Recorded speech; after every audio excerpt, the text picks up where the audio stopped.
Well, folks, here on the farm, we seem to have never-ending problems. Today, we're going to try to start this old truck we got. It's nice to have two trucks, just so that way we're not entirely dependent on one. But this one right now, it doesn't seem to want to start. I'll show you what it's doing. So if I try to start it, we'll let it warm up here for a second. There we go. And then you can see it doesn't do anything.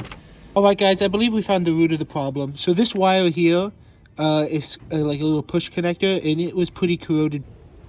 And we were able to tell that we weren't getting power on this side of the wire. And then our second problem is still we're not making a very good connection here with our clamp. I'm going to draw here where there's kind of a crack in the battery cable clamp. And this extra clamp I'm putting on is just going to pull it all together. Put a clamp on that terminal.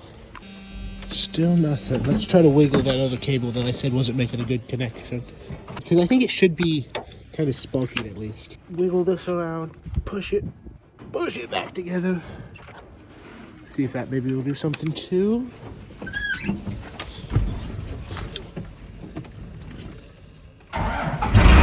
There we have it, guys. Not a very elegant solution. I wouldn't say we've completely fixed this truck, but we have kind of pretty much diagnosed the problem. Hopefully we can get a new battery cable made, and that should have things working pretty well. Thanks for watching this one, folks. I'll see you in my next one.